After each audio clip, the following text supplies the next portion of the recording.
This is a huge concern across the world as far as the COVID-19 vaccine is concerned, on its availability, on the success rate of various trials that are going on by various pharma firms across the world. The latest now that has come in from Moderna, which has just announced that its vaccine candidate has shown 94.5% efficacy in clinical trials. And remember, these are also trials in phase 3, very similar to what we'd heard from Pfizer last week. Moderna has become the second US vaccine candidate to reveal impressive results in phase 3. Let's get in an expert voice here with us. We have this evening Professor Sudhir Krishna, who's with the National Center for Biological Sciences. Professor Krishna, many thanks for being with us. Does this sound to you as promising as what Pfizer had also indicated just last week, particularly in the India context, in terms of requirement of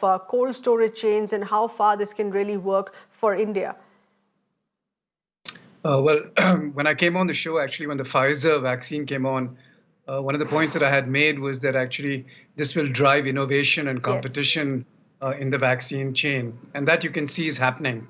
I don't want to become an advocate for any one company, but what I have read about in the forwards that I received this evening was that the Moderna vaccine seems pretty impressive in its ability to be kept at normal refrigerated temperatures, which are sort of in the range where we can manage, 2 to 8 degrees. The stability seems to last for about a month. And even the cold freezer stability seems to be for about 6 months or so. That's a huge improvement. And I think that would be very valuable.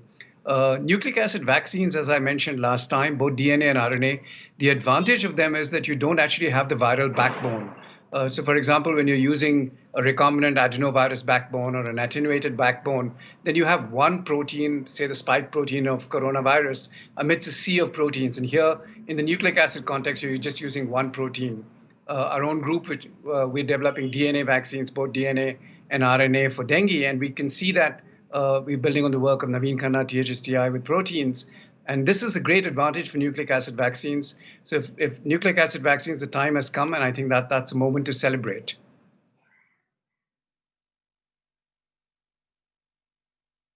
All right, Professor, you of course are taking this news extremely positively to what has just been announced here, but also help us understand on how the situation could drastically change if this is a phase 3 success of a 94.5% efficacy or a 90% efficacy to what was reported by Pfizer last week. How can the situation drastically change? Does this indicate that we're firmly on the path of getting a vaccine ready well in time? Well, if you're looking at 90% versus 94%, that's probably not a number which is really important. At that number, you're probably well over herd immunity. So I think that, and I don't know what is the threshold for herd immunity. There are varying arguments and varying thresholds that people set.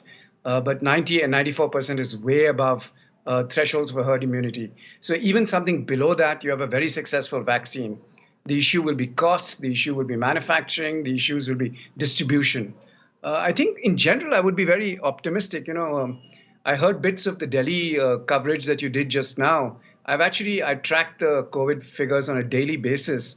And in general, we can be optimistic. The shape of the figure is very different from other parts of the world. The death rates, the infection rates, everything have fallen. So I'm really keeping my fingers crossed that what we're seeing in Delhi and the very positive and energetic response in Delhi will be just a transient phase and we can get over.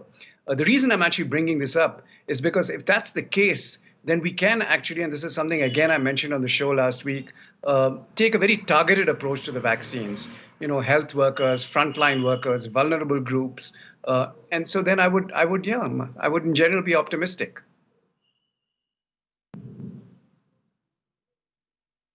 Right. Also, Professor, once again, wanting to understand the timeline to this is something that we had talked about last time as well. These are very initial updates coming in on vaccine trials. The availability of this, even in India, even for those who are prioritized as COVID warriors, would be several months down the line. So here my news is secondhand, but I can tell you from what I've read and heard. So the approach that, for example, Serum Institute took with their vaccine, which is not a nucleic acid vaccine, is to get into large-scale manufacturing early on. And from what I've read in the US, they've actually funded large-scale manufacturing on a trial basis early on. So I suspect that fairly large number of vials are available.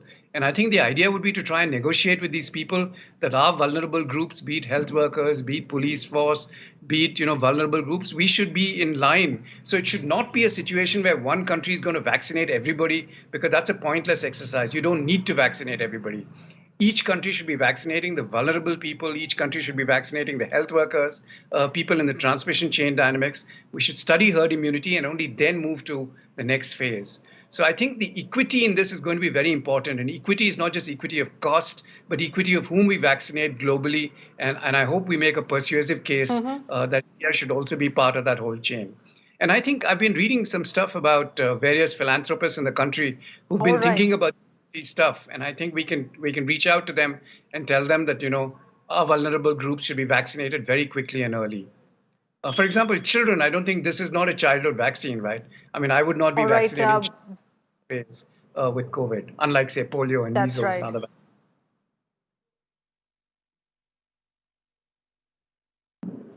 All right, well pointed out there. Professor Sudhir Krishna, I appreciate you speaking with us yet again on yet another set of encouraging news here that's coming in on the COVID-19 vaccine front.